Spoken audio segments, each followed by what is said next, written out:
Updated ആയിട്ട് നിലനിന്നിട്ടില്ലെങ്കിൽ ഏത് പ്രസ്ഥാനത്തിനും അതിന്റെ പാരമ്പര്യം മാത്രം പറഞ്ഞ് നിലനിൽക്കാൻ കഴിയില്ല എന്നുള്ളതാണ്. നിങ്ങളെല്ലാവരും കൂടെ അയച്ചതിന്റെ പേരിൽ പാർലമെന്റിൽ ചെന്ന് നിങ്ങളുടെ ചെറുപ്പത്തിലെ ഓരോ ആളുകളോടും ചോദിച്ചാൽ നിങ്ങളുടെ നാട്ടിലെ പോസ്റ്റ്മാന്റെ പേര് എന്താണെന്ന് ചോദിച്ചാൽ ഇപ്പോഴും നിങ്ങൾക്ക് പറയാൻ പറ്റും. നിങ്ങൾ ഇപ്പോൾ നിങ്ങളുടെ കുട്ടികളോട് ചോദിക്കുക, ഒരു മസാലപ്പൊടിയും ഒരു നാരങ്ങയും പിഴിഞ്ഞിട്ട് ഒരു ചെറിയ ഇത്ര പോകുന്ന ഒരു കടലാസിന്റെ പ്ലേറ്റിൽ തരും.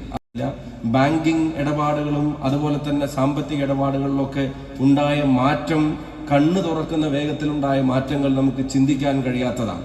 ബാങ്കില് ഉപയോഗിക്കുന്ന പണത്തിനെ ഫിസിക്കലായി മാത്രം നാം കരുതിയിരുന്ന ഒരു കാലത്ത് നിന്ന് ഇന്ന് നമ്മൾ കാണാത്ത പണമാണ് പലപ്പോഴും ഈ പറയുന്ന ആളുകൾക്കിടയിൽ ട്രാൻസ്ഫർ ചെയ്തുകൊണ്ടിരിക്കുന്നത്.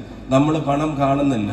ഫോൺ തുറന്ന് ഗൂഗിൾ പേയിലെ പാസ്വേഡ് നോക്കി അല്ലെങ്കിൽ ഫോൺ തുറന്ന് സ്കാനർ എടുത്തിട്ട് കടയിലെ ആ QR കോഡിലേക്ക് സ്കാൻ ചെയ്തിട്ട് കൊടുക്കാനുള്ള പണം കൊടുത്ത് നിൽക്കുമ്പോൾ കയ്യിലെ പണം ഫിസിക്കലി മറ്റൊരാൾക്ക് ട്രാൻസ്ഫർ ചെയ്യേണ്ടി വരുന്നില്ല. അത് ഡിജിറ്റലായി നടന്നുകൊണ്ടിരിക്കുന്ന മാറ്റമാണ്.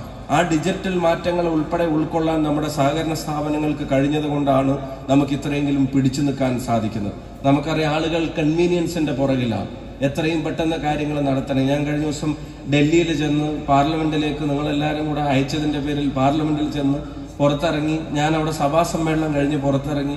പുറത്ത് ഒരു ചെറിയ മധുരക്കിഴങ്ങ് നിങ്ങൾ ശ്രദ്ധിച്ചിട്ടുണ്ടോന്നാണ്. നമ്മുടെ മധുരക്കിഴങ്ങ് അവിടെ അടുപ്പ് ഇങ്ങനെ ഒരു ഉന്തുവണ്ടിയിൽ തന്നെ വെച്ചിട്ട് അതിനിങ്ങനെ ചുറ്റിനും അടക്കി വെച്ചിട്ട് അതിൽ നിന്ന് ഒരെണ്ണം എടുത്തിട്ട് അവരെന്നെ അതിന്റെ തോല് കളഞ്ഞ് ഒരു മസാലപ്പൊടിയും ഒരു നാരങ്ങയും പിഴിഞ്ഞിട്ട് ഒരു ചെറിയ ഇത്ര പോകുന്ന ഒരു കടലാസിന്റെ പ്ലേറ്റിൽ തരും. ആ പ്ലേറ്റിൽ തരുന്ന മധുരക്കിഴങ്ങിന് കൊടുക്കാൻ ചില്ലറ ഉണ്ടാവുമെന്ന് ആശങ്കപ്പെട്ടിരിക്കുമ്പോഴാണ് ആ അടുപ്പിന്റെ തൊട്ടപ്പുറത്തൊരു QR സ്കാനർ അയാൾ എടുത്ത് വെച്ചിട്ടുണ്ട്.